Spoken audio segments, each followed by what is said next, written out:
Hey, this is Beyond Organic Wine. I'm Adam Huss, and this is part one of a special series called Death in the Vineyard.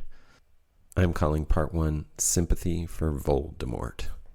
That's Vole space D apostrophe capital M-O-R-T.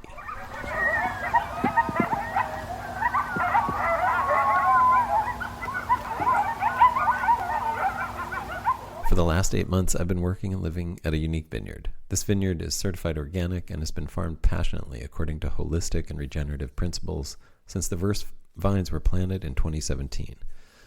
There are 25 acres planted to 17 varieties of Vitis vinifera, all trained to an elevated Watson trellis system, with cordons and irrigation lines at least 5 feet above the ground so that a flock of sheep can rotationally graze the vineyard year-round.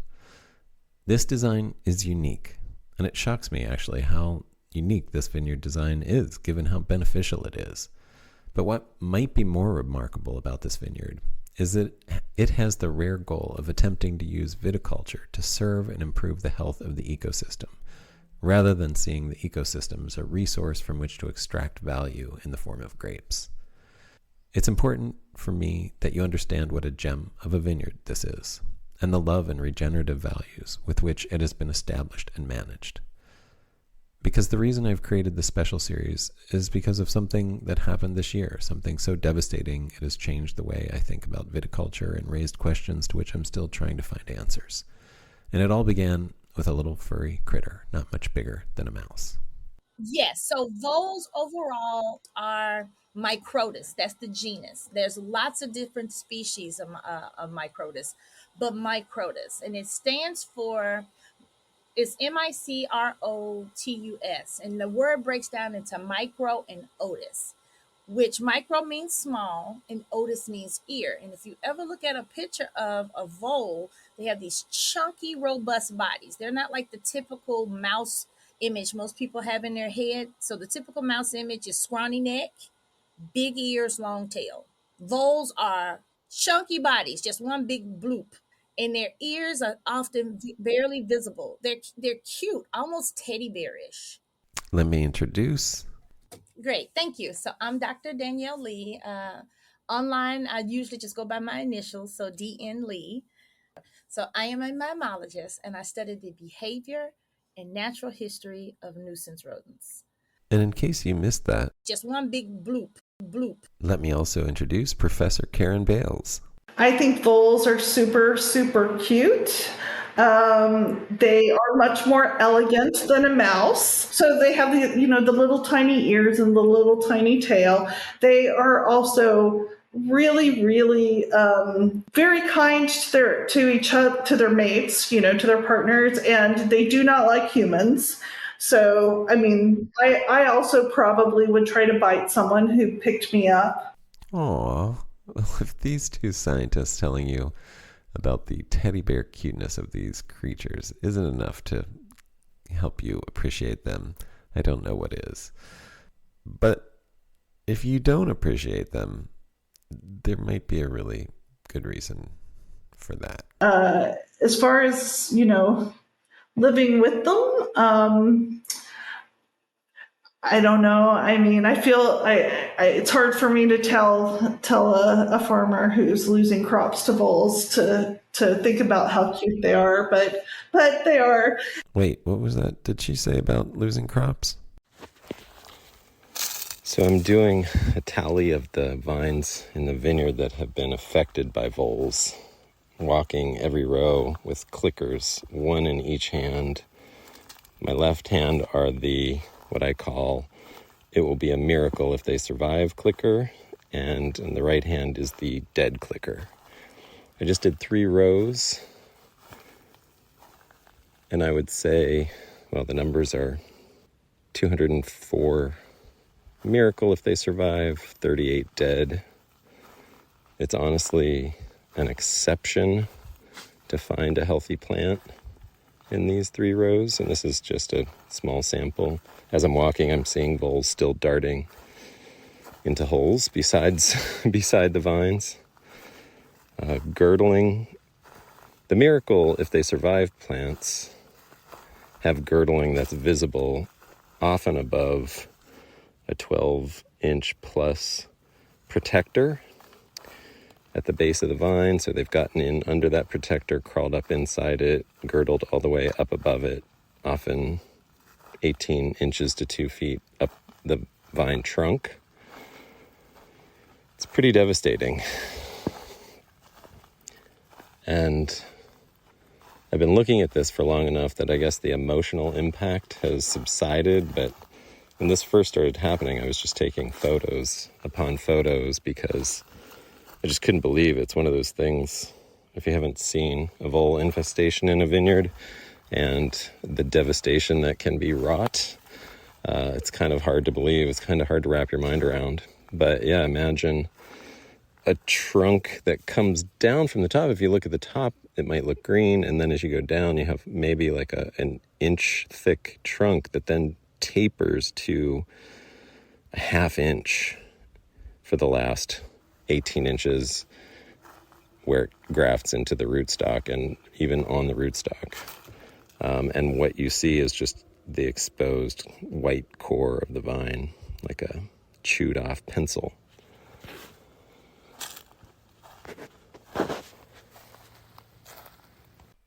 Since recording this walk with the clickers, I've been able to do a tentative full count of the results of the vole infestation.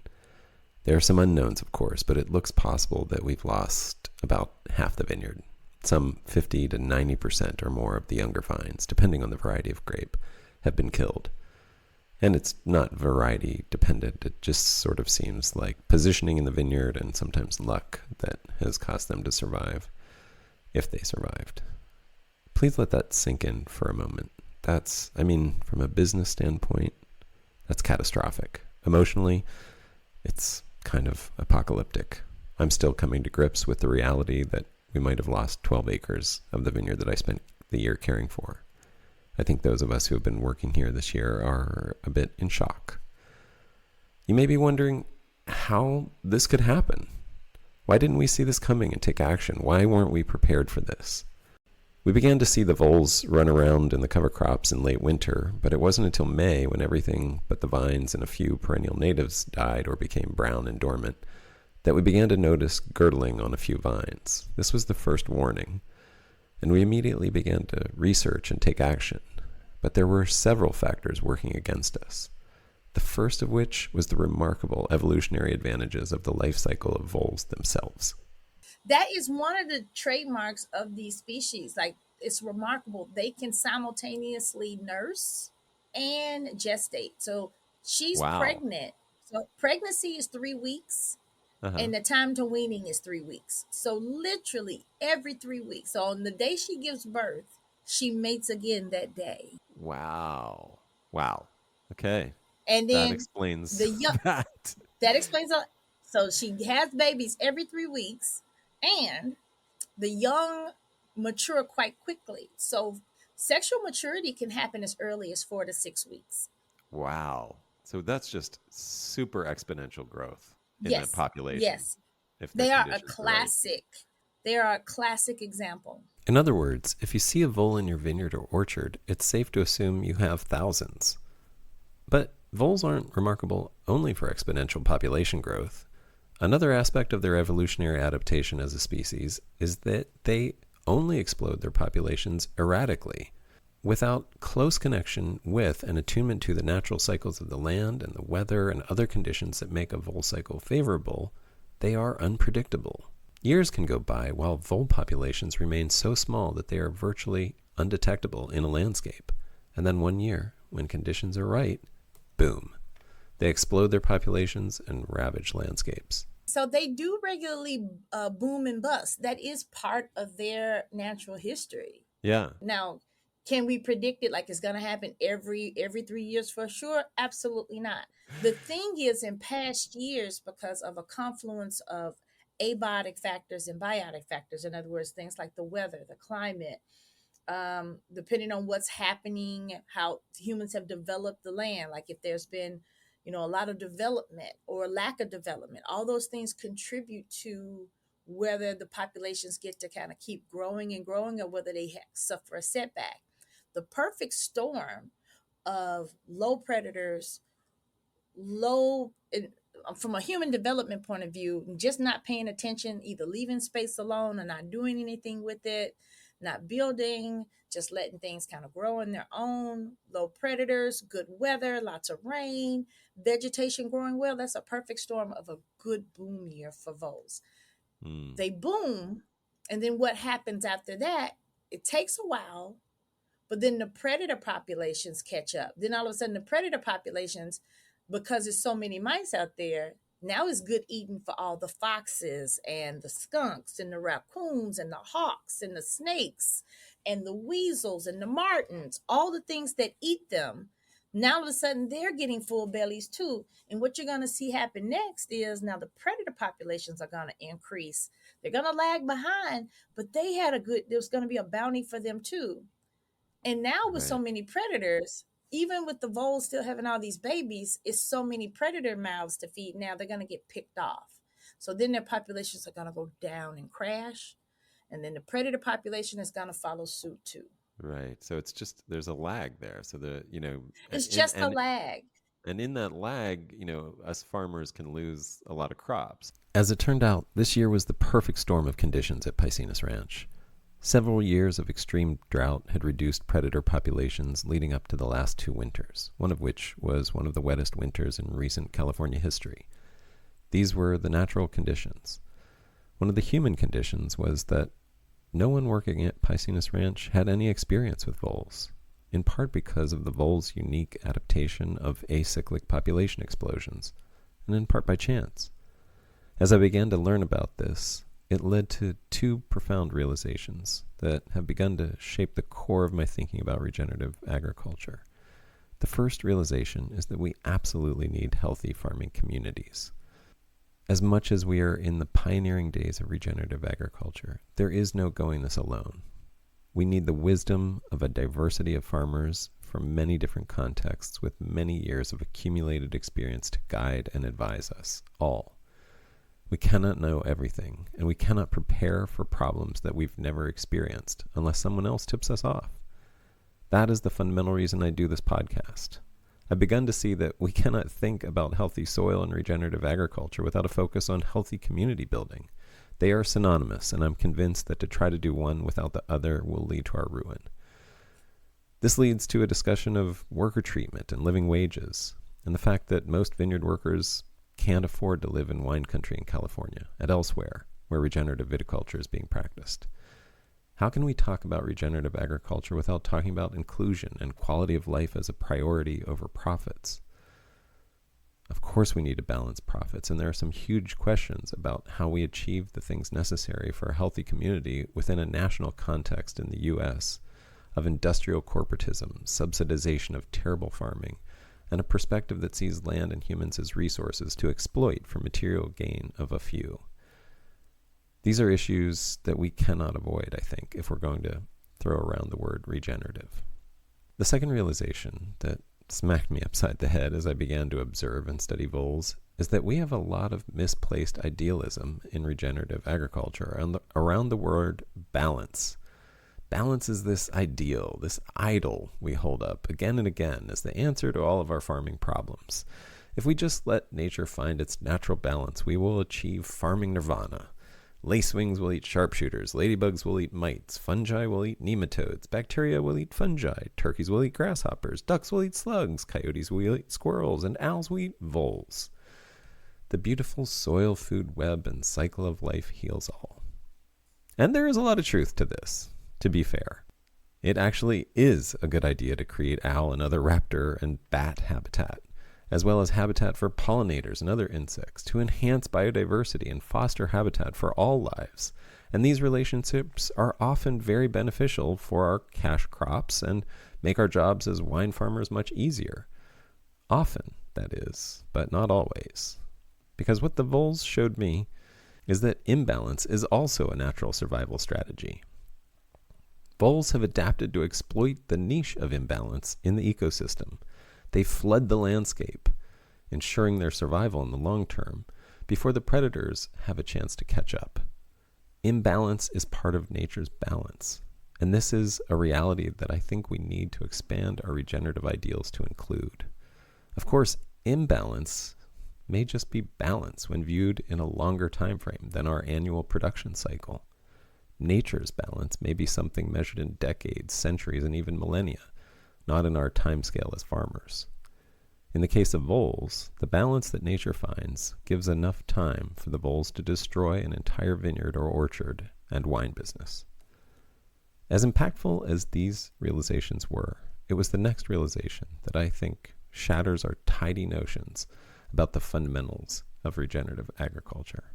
Yep. My name is Mike Biltonen, and I co-own a company, Know Your Roots, that I co-own with my wife, and I am an orchard and vineyard consultant. I focus on holistic, regenerative, and biodynamic practices within a sphere of recognizing that there are some biological realities there. I've been doing this now for 41 years. I have to pinch myself every time I say that. Most of my career I've spent east of the Rockies. I've farmed in Virginia, New York, Minnesota.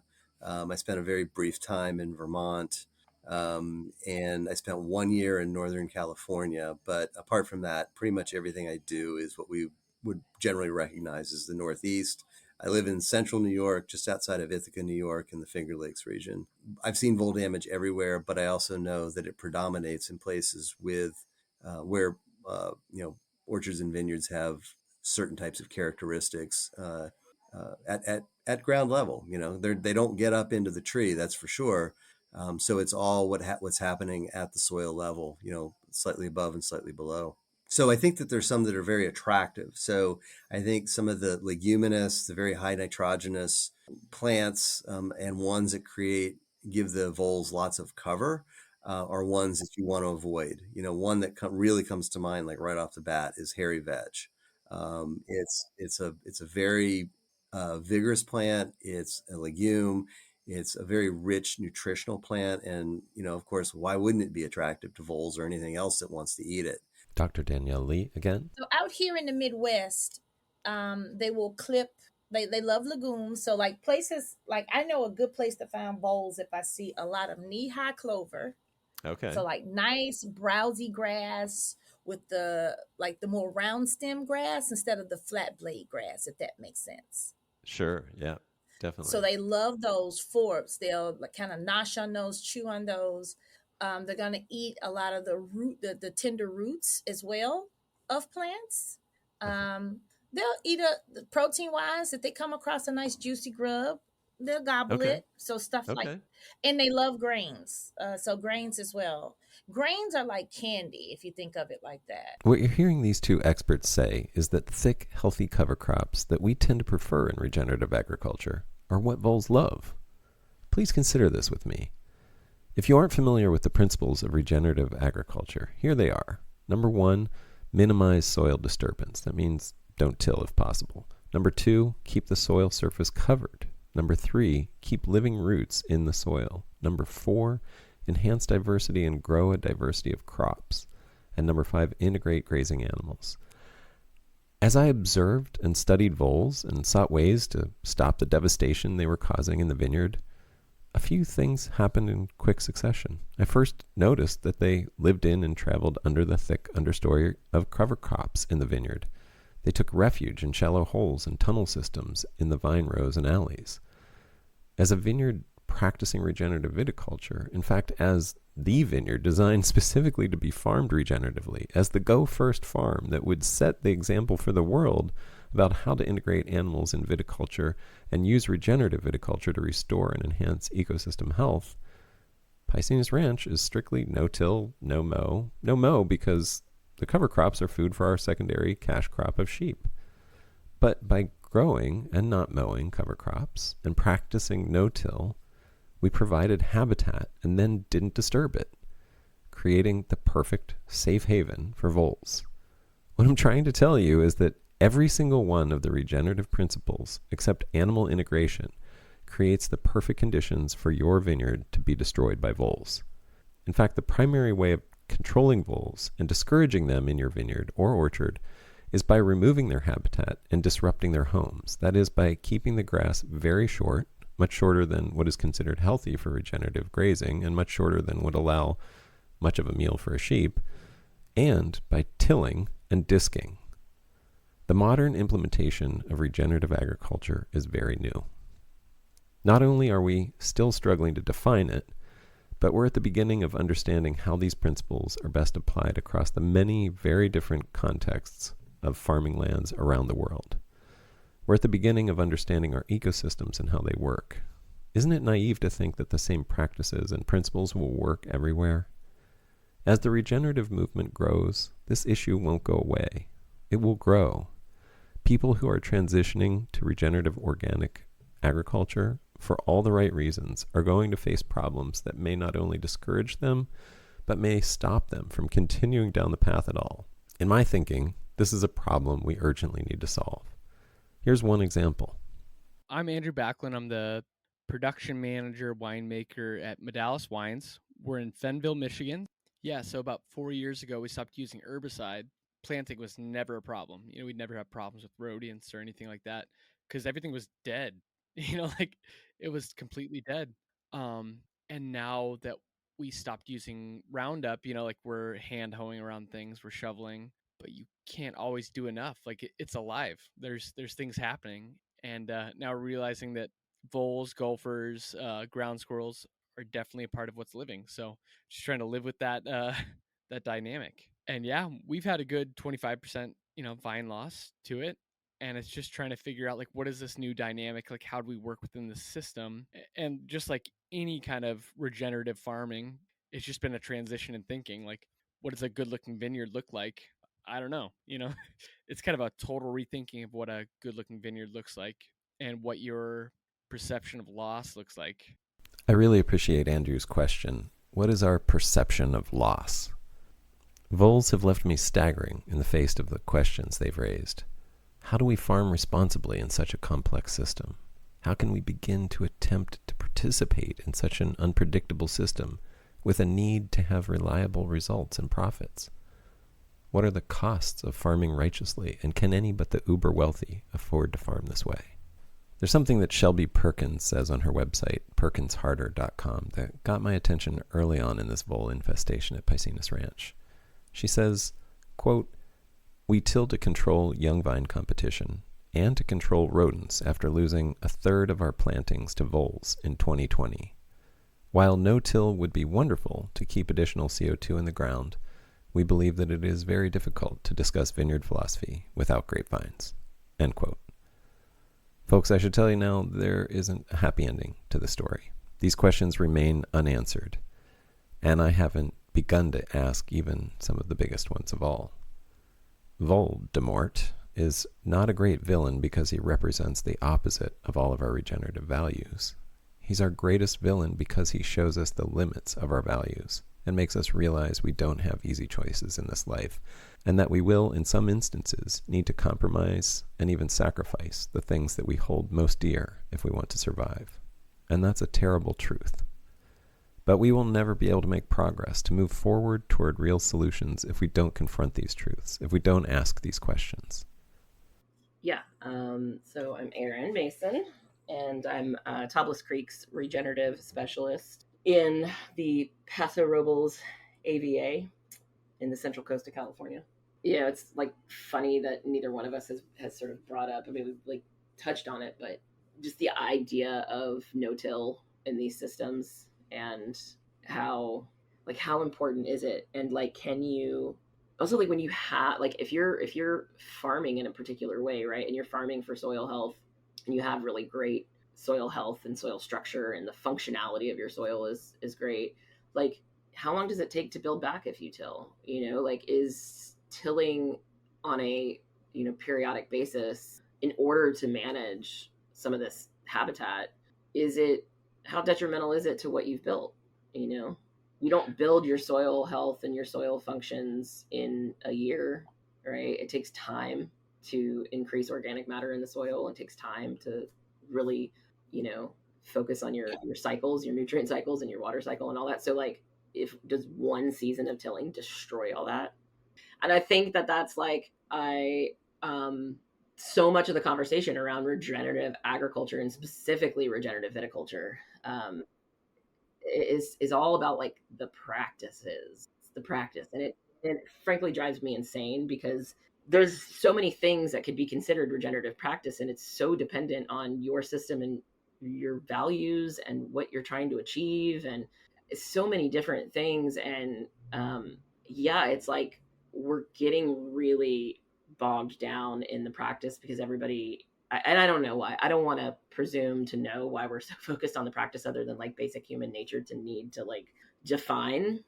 Um, but yeah, I think you have to like look at the system as a whole. This is something that I, obviously, like coming from Piscinus and having this sort of like deeply rooted foundation in holistic management, this is a lot of how I look at things. But then coming to Topless Creek and realizing that like this is what some of these practices, a lot of these practices look like on 140 acres of vineyard, with a large team, and a company that's also making wine, and it's like you have to take in all of the factors. And at the end of the day, like if people aren't thriving, if your business isn't profitable, if you're because let's be honest, like agriculture is destructive, period. There's really no way to get around that. And if the destruction that you're doing is not even yielding a crop, like none of that is regenerative, in my opinion. And I think we have to like back away, like step away from this, like, it is a little bit of dogma, but it's also, I think, a little bit of people still like trying to navigate this emerging space of like, what is regenerative agriculture? Like, we know it's sort of based in these indigenous practices, but what are these practices? And like, what is, like, just like, what is it? What is it?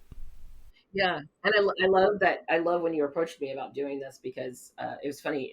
Neil and I just had a conversation about this the other day, and I brought this up very early on in my time at Topless, where I was like, we need to be talking more about the things that are not working. Everybody does. Like, there's a lot of, and it's a balance, right? Because like the world, you go down a certain path of thinking, like, can feel very bleak right now, and we all need some hope.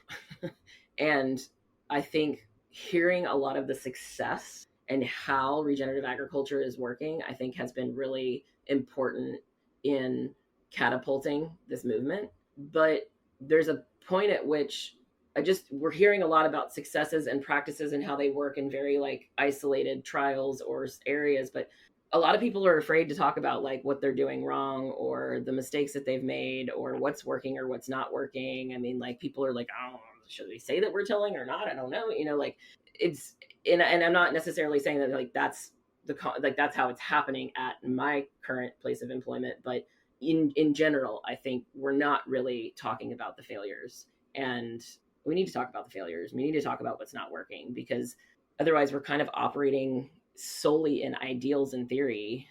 And it's interesting when and this is something that's been, it's anecdotal for me because I wasn't there, but when Topless Creek like became the pilot program for the regenerative organic certification, there was a pretty strict standard on no-till, and they pushed back on that pretty hard. And one of Jordy's like points in this was like, we don't know enough about soil health at this point. Like farmers in general don't know enough about their own soils, let alone all of these different soil health components that we're talking about. And what kind of detriment are we going to cause to farmers to say like, you move to a no-till system, not really understanding like the implications of that. And this is an international certification, so we're not just certifying vineyards in California, we're certifying vineyards all over. And so like, or certifying all kinds of different operations. But and I really like have come to understand and appreciate that mindset more of like, we just don't know. There's so much we don't know.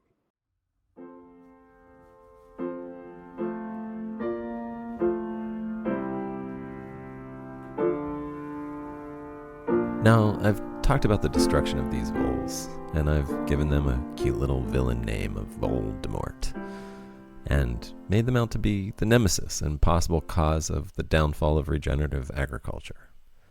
But another way to see this creature is as the protagonist, even the hero of this story. Vole is our hero for humbling us, for urging us to let go of our dogma, for giving us a look at our blind side. This tiny creature, who is adorably cute, is also remarkably well adapted to surviving, despite being at the very bottom of the food chain. This little furball who lives a fraction of the time of most humans and who has the nickname popcorn of the prairie due to being prey for almost every carnivore on Earth, has led me to ask some of the most important and profound questions of my life. The more I learn, the more I realize that the impact of the vole is much bigger than we ever considered. They've shaped entire landscapes and ecosystems, and I've begun to research the extent to which indigenous fire practices were used to control voles in California and periodically reduce their numbers on landscapes where the indigenous intended to grow food. Once you see a vole infestation, it's impossible not to see the connection to indigenous burning practices. So I feel fairly certain that voles have played a major influence in shaping our world historically, culturally, and ecologically.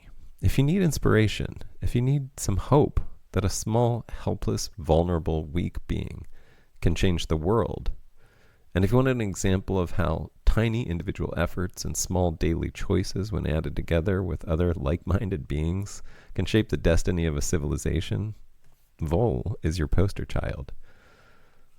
There's so much I couldn't get into in this episode in an effort to keep this terse, and I probably didn't even do a good job of that. But in observing and studying voles, I've fallen pretty hard. There are many different species of voles. In fact, lemmings are a kind of vole. And no, they don't actually commit suicide by jumping off cliffs into the ocean. That was a myth created by documentarians to create some drama. Look it up. There's a vole who is referred to as the desert panda because it lives on tiny oases in the Mojave Desert and only eats one plant, a bulrush. And it has a little gray beard, you might say, and maybe even dispenses sage advice to lost and delirious travelers.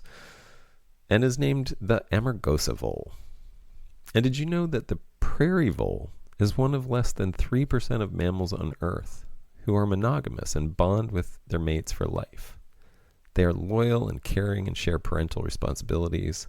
And when scientists have tried to study them individually, they get so stressed with worry about being separated from their partners that it skews the studies and has made scientists begin to consider the importance of our relationships to every other aspect of our behavior and health, and how love and interconnectedness shapes everything that happens in our lives. Yeah, so voles are pretty special. They are the hero of my story, and they deserve our sympathy and respect, I think. And there's another lesson they taught me that I'll leave you with. Yes, they will destroy your vineyard and orchard. And for those of us who live by wine, that's devastating. There's no way around it. Of course, we know they're just trying to live their lives, but that doesn't make it hurt any less. But the destruction they cause, the financial cost they can inflict, the ruin they can wreak, does not in any way diminish their adorable specialness. I'm tired of living in a binary either-or, black and white, red and blue world. Voles have shown me that we are all complex. We all have messy, undesirable qualities and great big, shining, bright qualities. We are all at times both despicable and lovable, revolting and adorable, sometimes at the exact same time. Voles have helped me to embrace this truth. I believe it is a mindset that sees voles as only vermin, as a nuisance rodent that is merely a problem to be eradicated in order to grow our cash crop. I believe this reductive dichotomy is what caused the problems that led us to need to turn to regenerative agriculture in the first place. So I think it's actually impossible to farm regeneratively and to think about voles this way. And I'm hoping that I can engender enough sympathy for Vole de Mort to transform him into Vole de la Vie. I was out mowing my newly planted orchard vineyard, and I stopped. I forget why I stopped, maybe just to kind of take a breather. But there was a vole that was just running around the chassis of the tractor, on the tires, down into the grass, back up onto the tires, and I wasn't like, I gotta kill you, come over here. It was like I was just sort of fascinated by why this vole might be, playing around on the tractor when it could easily just sort of run off into the brush and do whatever it's going to do. But yeah, I mean, I'm fascinated by the life that's in the orchard, and it's really it takes me out of a mindset that often gets, I think, taught by commercial agriculture, that it's an us or them, it's a war thing. And it's really just a dance of life. And, it's a dance of life, between different organisms, different energetic levels. And when those moments occur that, I find a vole playing on the tractor or running through the grass or whatever, I'm not out there trying to stomp it or anything. We're just there doing our thing, and it's there doing its thing. So, I mean, I guess that's about as anecdotal as it gets, but I'm also very, very cognizant of the damage that they can do. And so I make sure that I am taking the steps that I need to as a steward of the land to prevent the damage to the crop that I've invested and spent a lot of time trying to raise, and that other people have invested in and tried to raise. I'm not, ignorant or nonchalant about it. It can be very serious. I hope you are one of the lucky ones who won't have to contend with voles on your land. And clearly we had it worse than most at Piscinus Ranch this year. But what's also clear is that just because you haven't had an issue with them yet doesn't mean you never will. Even if voles aren't a big part of your wine life, the questions they've helped us consider about regenerative agriculture are big and very challenging and ongoing. What happened to us this year in California is sending ripples through the farming community here and globally. We're still very much in the middle of solving these problems, and mostly all we have at the moment is questions. In attempting to eradicate voles from our vineyard this year, the voles eradicated our dogma and ideals. That means they helped us to get a bit closer to the truth, even though they had to break down our entire system of thinking to do it. But now they've allowed us to rebuild something out of what Ariana Ross calls the rubble of our hubris. What that is remains to be seen. We're just at the place where we realize our operating structure has crumbled to the ground. We will have to start small and humbly, but it will be more aligned with nature, which is to say, truth. As it turns out, voles are just a window to our shadow story in regenerative agriculture.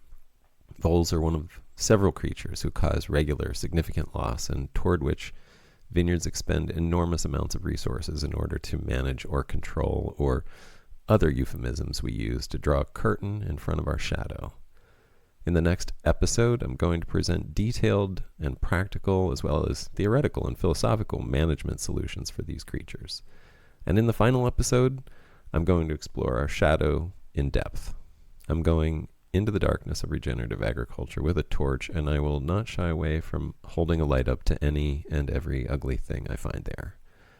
The final episode will bring up questions that may be even more important than what I've explored here, questions that have haunted me for the last few months, frankly, and even given me nightmares. I do hope you'll listen, but I will warn you that it will at times be graphic and disturbing. I want to mention that the title Death in the Vineyard is an homage to Jake Marquez and Maren Morgan's podcast Death in the Garden, which I recommend if you haven't checked it out. And I recommend starting with their first episode because the podcast is a journey of discovery for them. And it started with food, agriculture, and our beliefs around these things and how far from reality those beliefs can be. And then they pull back the curtain and begin to explore our entire global food system and the systems of power that uphold it. And they're still on that journey. Another podcast series I highly recommend that is topical to this subject is the 8-part series titled Less and Better? On the Farmerama podcast. This is a brilliant series that explores the question of what way of eating is best for the earth. Is it better to eat less meat? I've never heard a more nuanced discussion of the complexities of answering this question. And co-hosts Katie Ravel and Olivia Oldham opened my eyes to even more complexities than I had realized there were already, which is, I think, the highest goal of education, entertainment, and art, leaving you with more and better questions than you brought to it. Thank you so much for listening, and stay tuned for Death in the Vineyard, Part 2. A special thank you to everyone who contributed to this episode. Dr. Danielle Lee, Karen Bales, Andrew Backlund, Aaron Mason, Mike Biltonen, Shelby Perkins, and Mimi Castile, as well as everyone on the Piscinus Ranch Vineyard team, Kelly Mulville, Colden Pro, and Matt Walsh. Being able to talk with you and exchange information and observations about voles and all of these questions that they bring up made this story possible. Thank you so much. As always, I try to explore wine with empathy, rigor, and fairness in service to you, and what I hope is our shared desire to continue to progress toward truth and toward solutions and toward better wine. Sometimes I fail. Sometimes I say stupid or ineloquent things. And I frequently change my mind as I'm thinking and learning about the world. But please know that I'm aware when I fall short, and I will keep trying to do better. Thank you for listening, for your support, and for being part of this community. Connecting with you is very important to me. If you have anything you'd like to say about this episode, I'd love to hear it. Please email me at connect@organicwinepodcast.com. Thank you.